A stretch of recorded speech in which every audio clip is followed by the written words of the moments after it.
Hello, welcome back to Rogue Startups. I'm your host, Craig Hewitt. Today, I am chatting with Adam Robinson, founder of rb2b.com.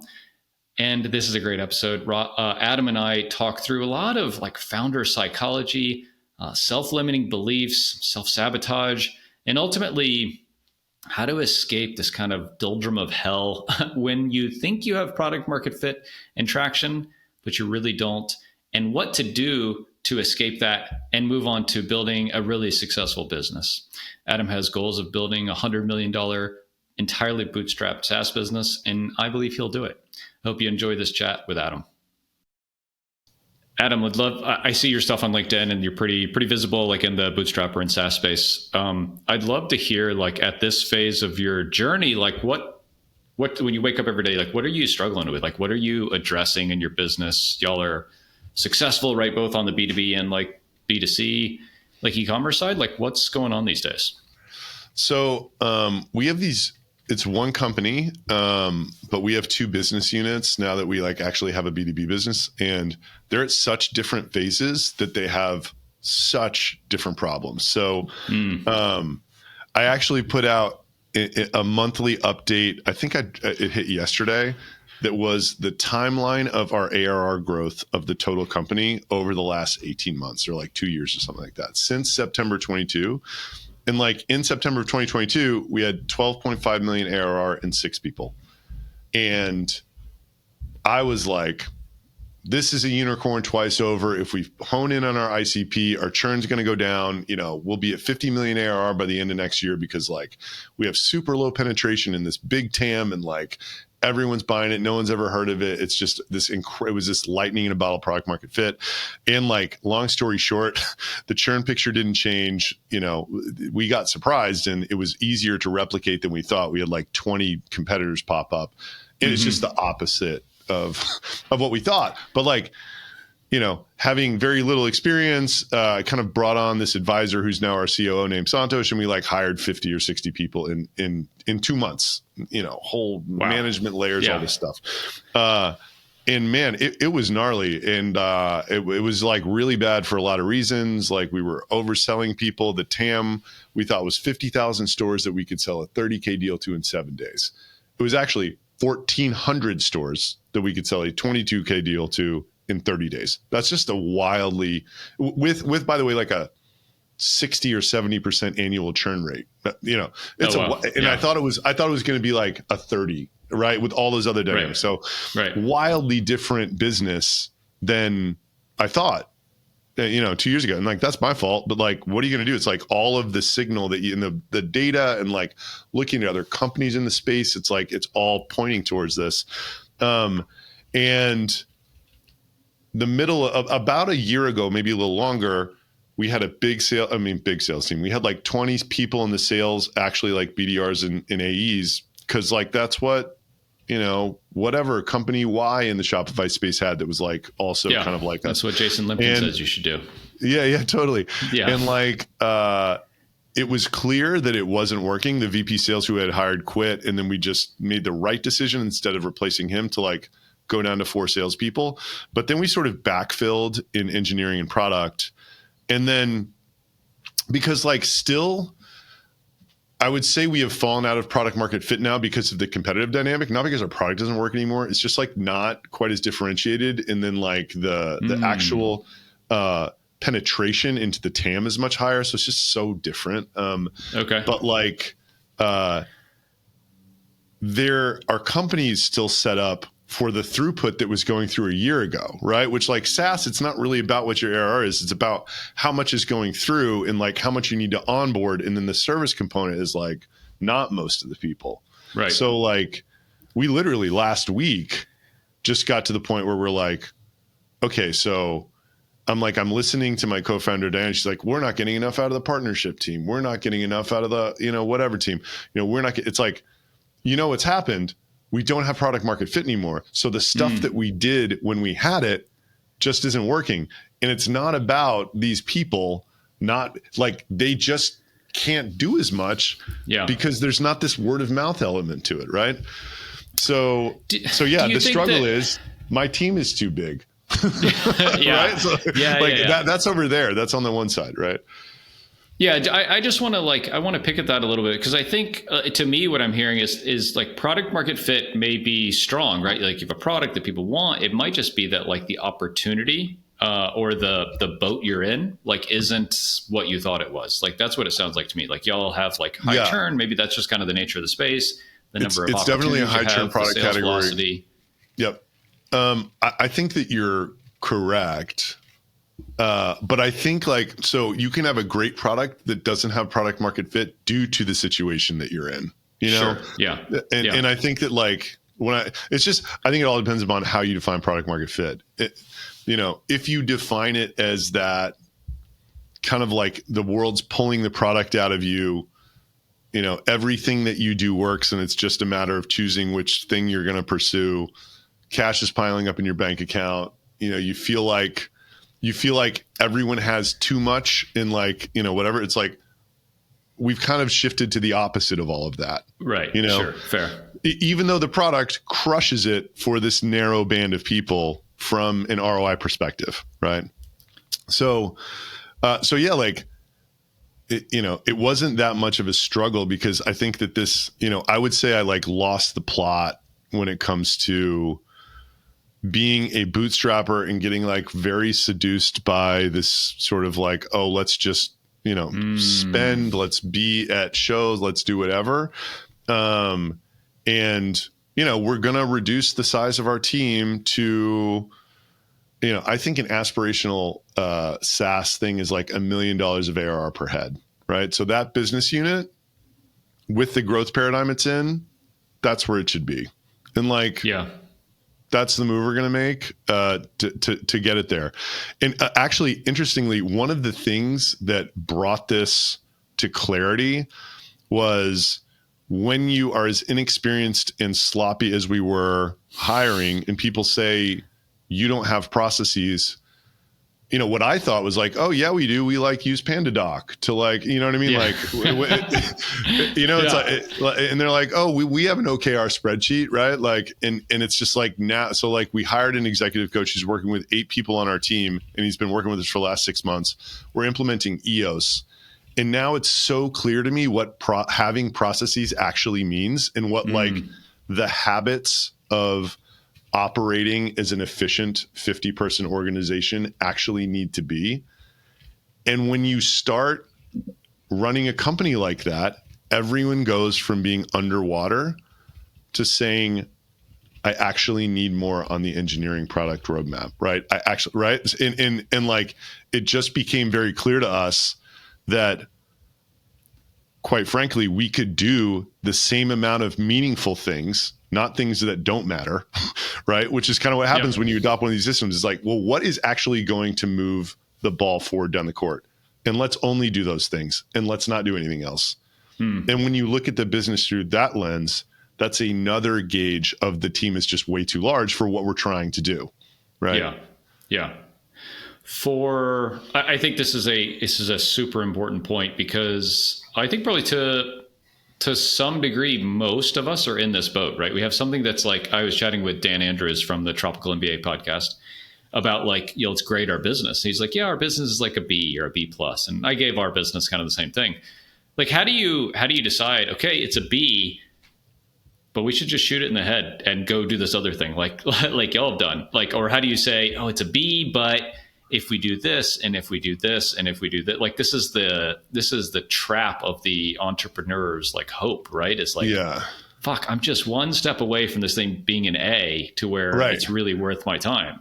It's funny. Ever since we started the B2B side, which has just been, it's a different set of problems, but it's just been so wonderful. I love 0 to 1. Like, it's just so incredible that like this company didn't exist in February and now it's like everyone's talking about it and it's growing and all this stuff. But like, Nate and Diana, my co-founder, I handed off the D2C business, which is this one we're talking about, to her. And like the problems she's been dealing with the last 6 months, I'm just like, oh, thank God. I'm just like not in that world anymore, And like that business has felt like such a burden to to us, the executive team. I'm sure the employees, like, it's kind of how it's always been, but like exactly what you said happened to us in the reverse order. Like, we decided to do this And we were like, wow, I actually love that business with 22 people. Like, Yeah. it is printing a ton of an astronomical amount of cash, even if it gets a little smaller or whatever. And in a year, we will be able to turn around and show it to hundreds of different people, and they will be happy to take it off our hands if we want, by simply saying we have a $1 million per head ARR SaaS with a leading brand in the space that is a 50% total margin.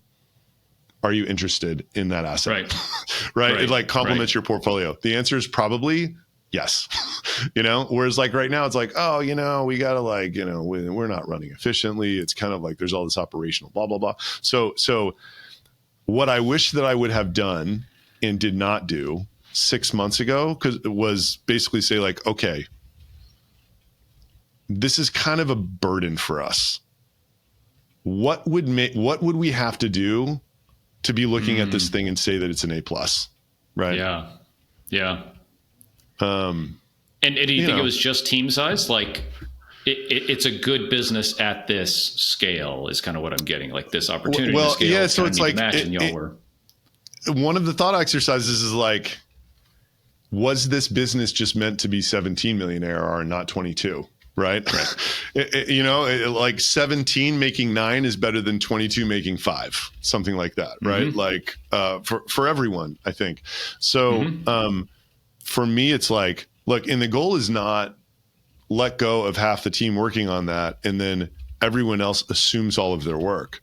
The goal is to let go of half the team and focus on 25% of what everybody was doing, but just do it even better. Right. Like put people in a greater state of calm with much more focus, let go of activity that was happening that wasn't moving the ball forward. Yeah. Accept that we will maybe get a little smaller. We'll generate 2/3 of the pipeline, spending 10% of the dough. Right. And it just is, right. Like that's kind of how I'm thinking about that. Yeah. Have any of those kind of specific activities or features or, product pipeline been tough to kind of just say no to, or like more so than others? Like, has it been tough to just scale back the scope? Implementing this EOS framework has just been so much of that. Nice. That I think this is just a natural result of it, right? Like, it's like once you keep doing that, it's like, well, what do we really need to be focused on to move the ball forward, right? I guess the right way to answer it is like, it's been this slow movement toward this over the last 6 months, and I think this was just the culmination of it. And now our executive team is starting to get conditioned to think in this way. It's like, okay, this isn't the right team size, but when we do it, we need to be like even more judicious with like the rocks and not squirreling and, whatever else.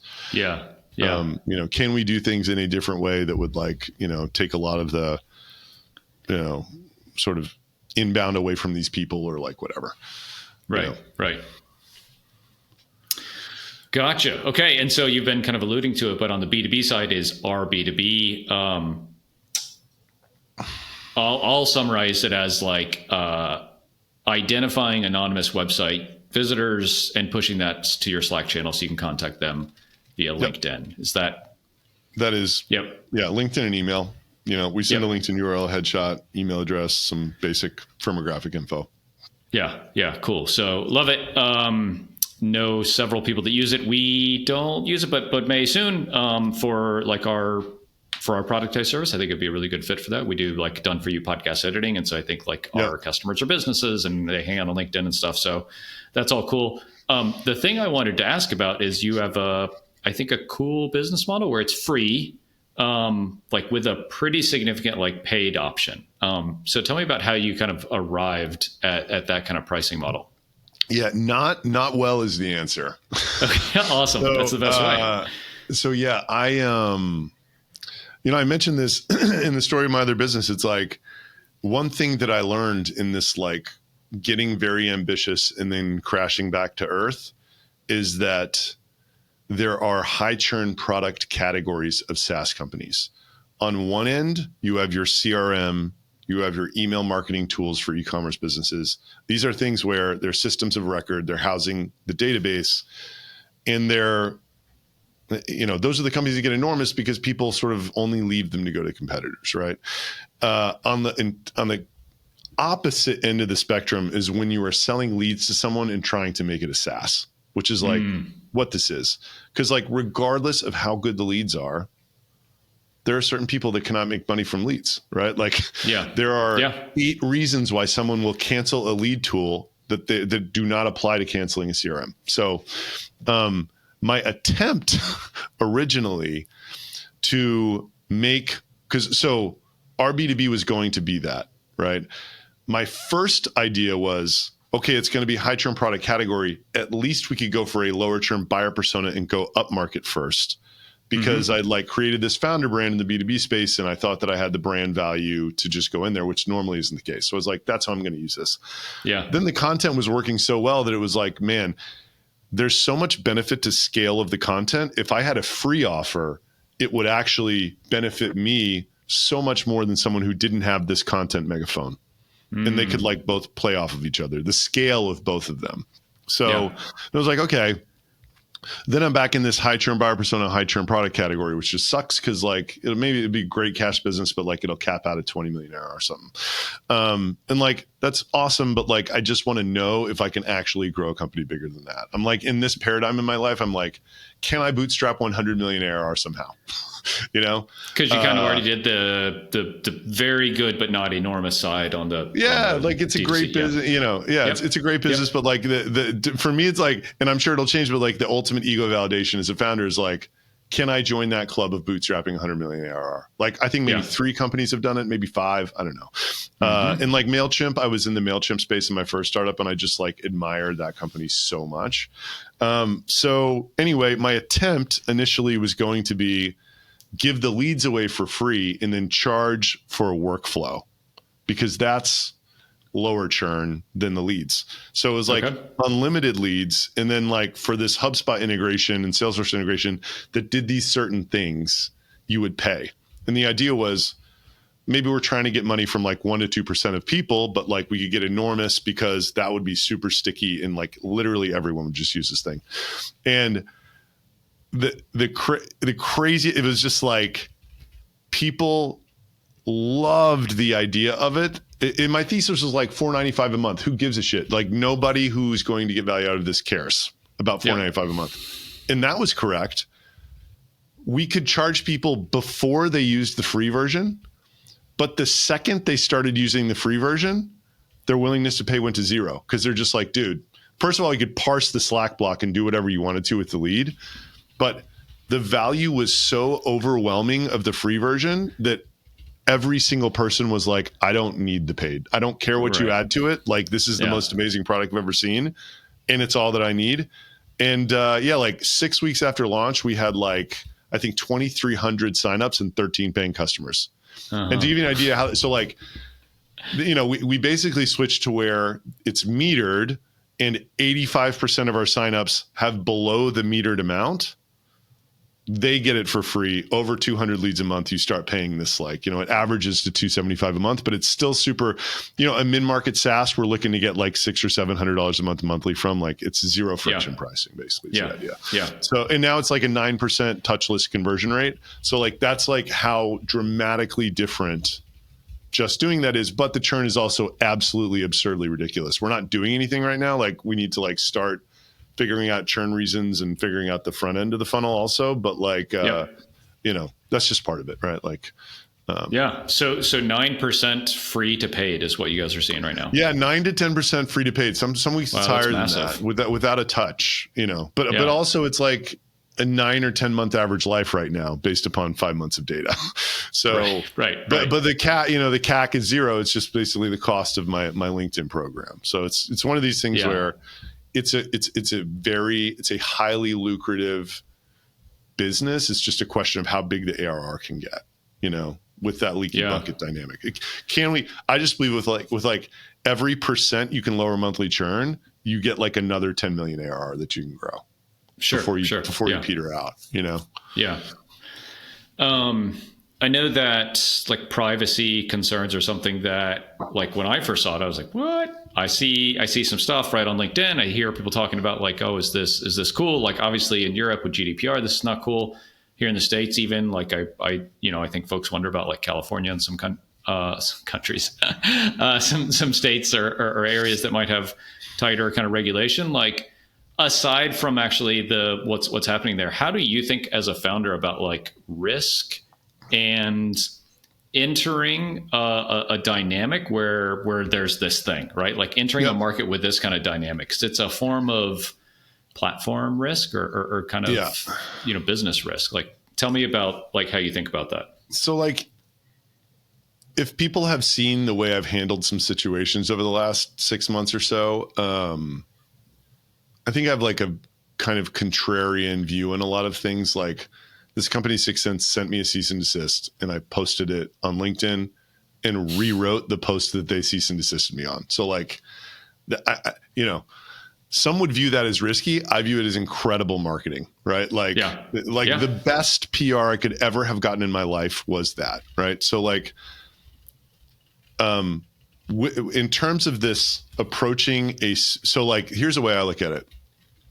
If you're telling me something is legal, and I personally just view it as the way that a feature of the internet that like no one has done yet.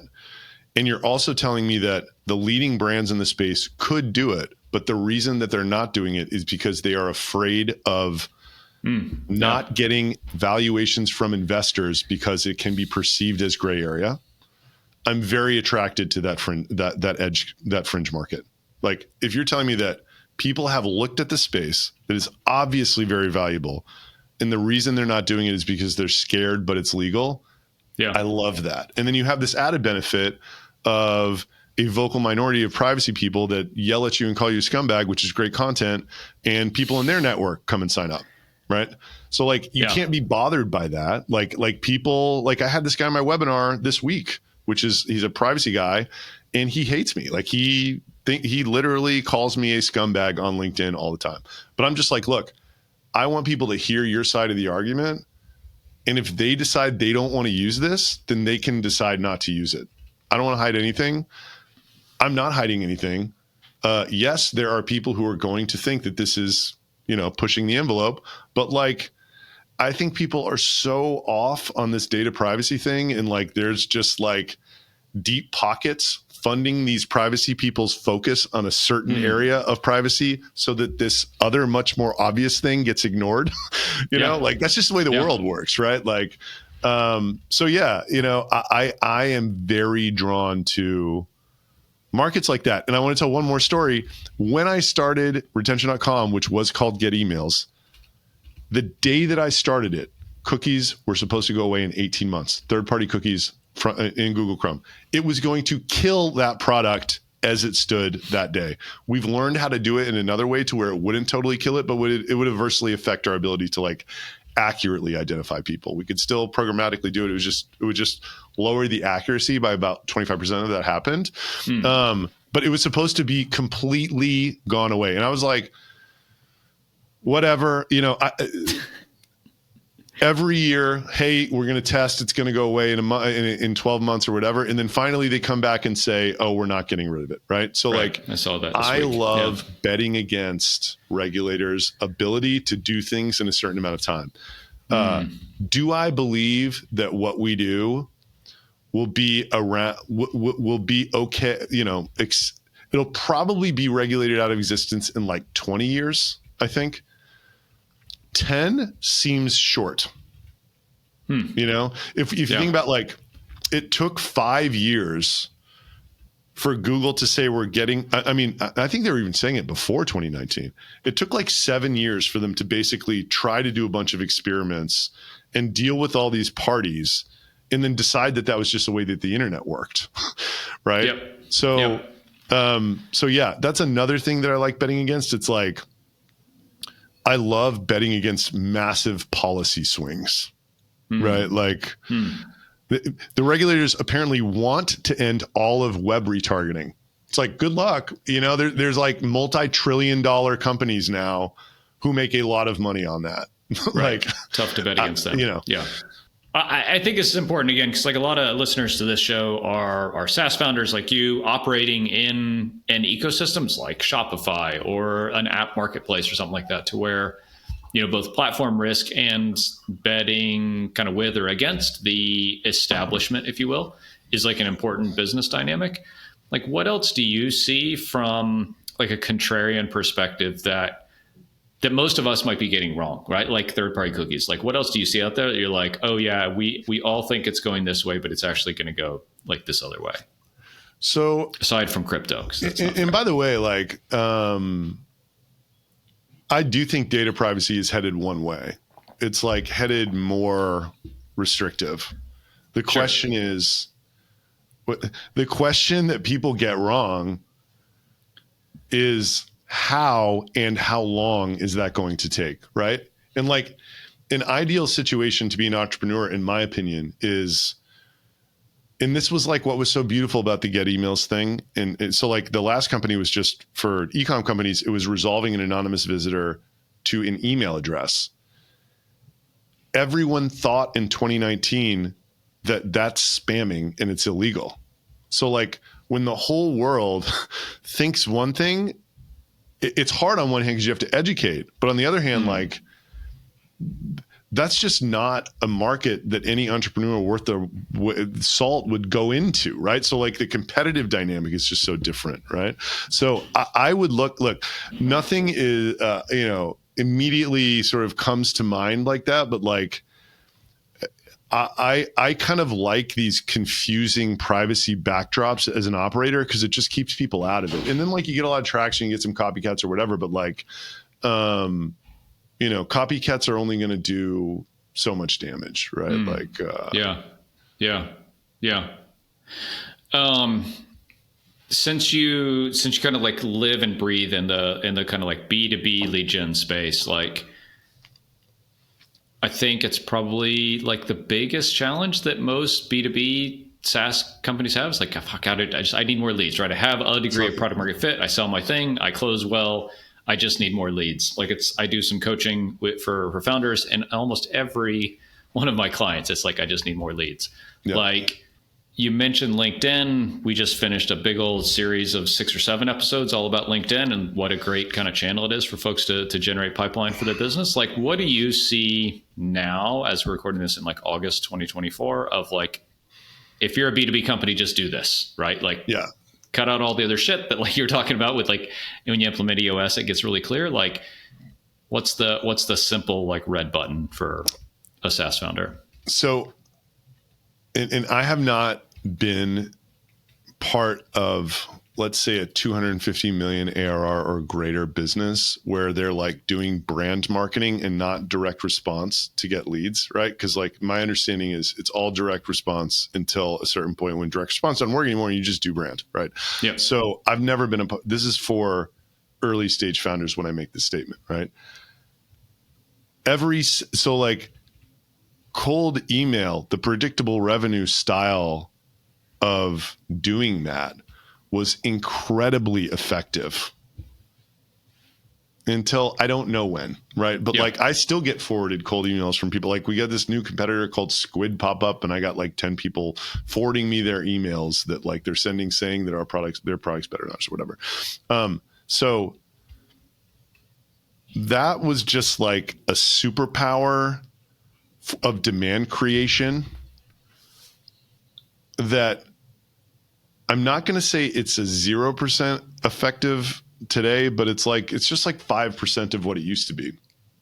So I think a SaaS founder is now in the position where it's like, okay, if that exercise, which was basically my entire demand creation effort, no longer creates demand, and that exercise is probably capturing demand that's been created elsewhere now, if anything, how do I create demand, right?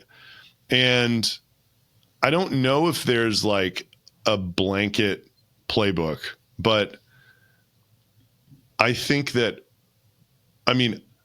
I couldn't imagine there being something more efficient than what I'm doing, right? So and you can push back all day long and say, oh, that's only working for you because like you're a SaaS guy who's selling to SaaS people, and like you're the founder and you're selling to founders, and they're all on LinkedIn, so like whatever. But like when I say that, I mean, I can't imagine if the response rate to digital channels keeps going down and you are basically back in the 1990s where you're field selling, that that the superpower efficient way of selling software is not building up affinity around a personal brand and selling zero friction products into it, right? Yeah. Another pushback I get is like, well, what if I'm an enterprise, whatever? It's like, I believe that products will change to fit the distribution mechanisms available to them at the time. Right. The most efficient distribution mechanism that I see is personal brand by far. Right. And it makes sense why. It's like you can make, like I've made 50,000 people feel like they're my best friend by like doing, all that LinkedIn stuff. And like, so what's my motion, right? I say all the time, I'm like, I spend 1 day a week on internal meetings, and the rest of it, like I've gotten so much back from this founder brand. The rest of it's founder brand. It's not all writing on LinkedIn, but it's like I do 10 guest slots per week. I'm in this remarkable position where I have this audience where people inbound me, but like if I did not, and I was a year and a half ago, I had an agency trying to get me on people's podcasts. Like the way that I do that is I need to cross-pollinate as many other audiences as possible. It's like a dinner with prospects that I don't have to leave my office to do, right? So guest slots, LinkedIn, my owned event, like this is like, I can't measure any of it.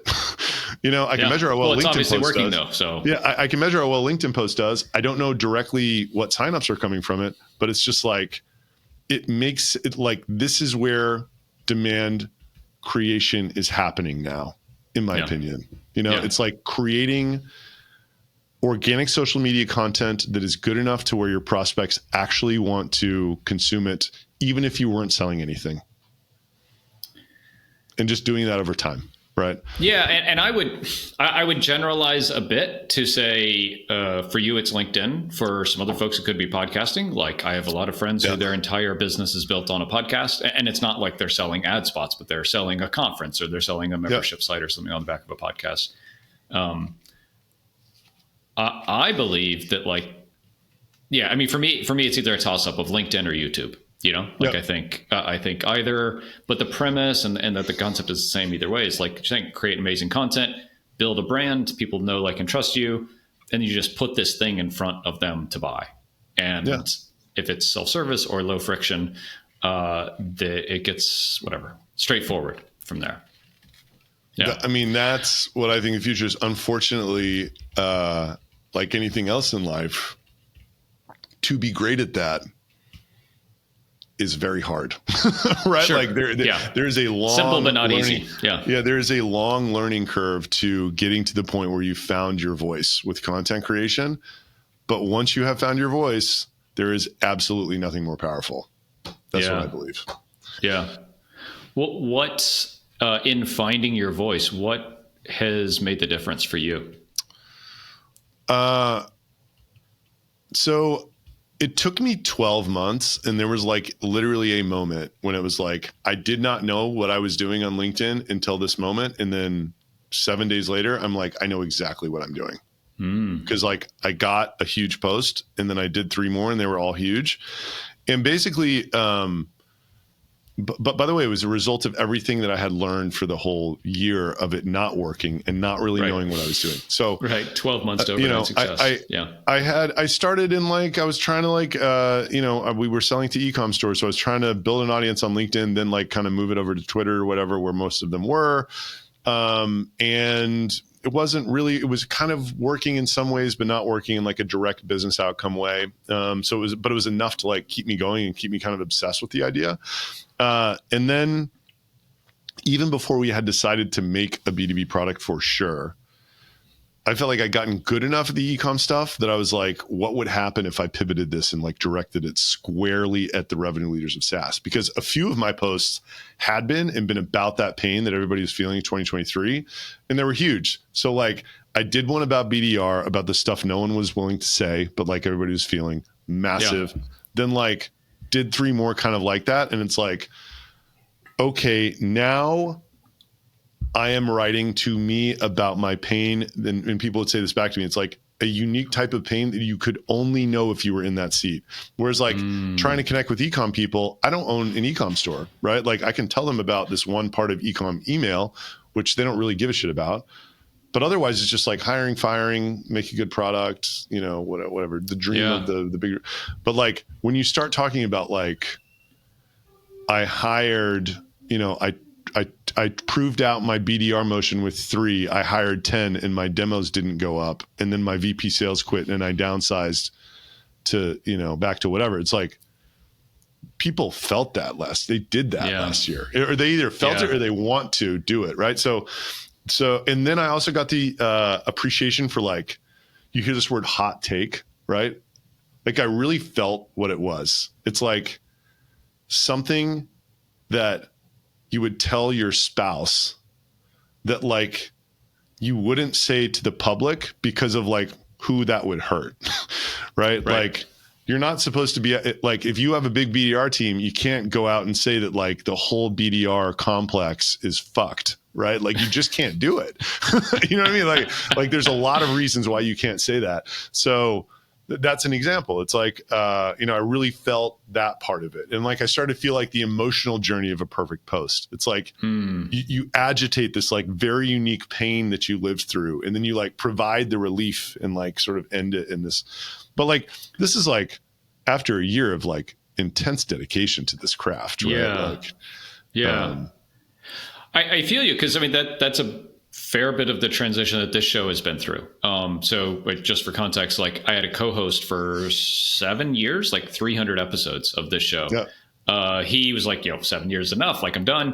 And since then, like I've done quite a few interviews, because I think like one of the cool things about a podcast is stuff like this, where like I'm learning a lot, which is selfish. Like that's the main reason. Everyone else is hopefully learning a lot, but what I'm wanting to learn is not necessarily like, oh, what subject line to use for your cold email, but like you as a founder, like what's going on in your head, because I think that's really like the most important and tough to figure out thing. And so that's like, just for me, like that's the evolution of this podcast, is it's like, what are great founders doing to win right now?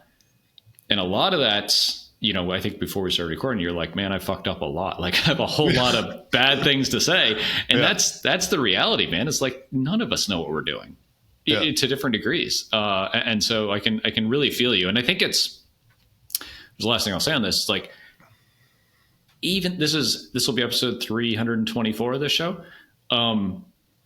Congratulations, by the way. Thank you. Yeah. You're like in the top 0.1% of podcasters. Yeah. It's been a long haul, but it is hard to suss that out of you as a host, right? Because like you and I don't know each other, but like, how do I get this like super interesting nugget of like that contrarian take or that hot take or that thing that nobody expects to hear? Because that's really what's valuable. Like, I don't want to hear all the shit you've said before, no offense, but like that, but folks don't want to just hear the same stuff. So I think that's, from a podcasting and content perspective, it's like, it's tough, like to get at that place you're at where like, I'm creating really unique, interesting, valuable stuff. You can't fucking just put that in ChatGPT, right? Like, that's really unique and difficult. So I feel you. Yeah. And that's actually one of this idea that you're talking about, sort of like getting inside of the head of a very successful founder. It drives me so much in my content creation, because literally 5 years ago, I had one SaaS company stuck at 3 million ARR, right? And it had been that way for 4 years. That is a horrible mental health paradigm, right? Like there's a whole, can I not grow a SaaS bigger than 3 million ARR? Like this thing's shrinking at 1% a month. I can't have a family and live in Manhattan where I live. Like nothing, you know, I go to all these like info whatevers and like nothing that they say works. I meet agencies that say they work with other email marketing companies and can acquire customers on Facebook, but it doesn't work for me, right? Horrible spot. I would do anything to learn anything from anyone that was ahead of me, right? So like now I understand the advice that I was seeking was not appropriate because nobody understands the nuances of your situation. And like at the end of the day, you can't give a bad business good advice. Just like, however, just understanding the thought process behind someone of why they're doing stuff and like why they believe that it's working, right, is just so revelatory for so many people.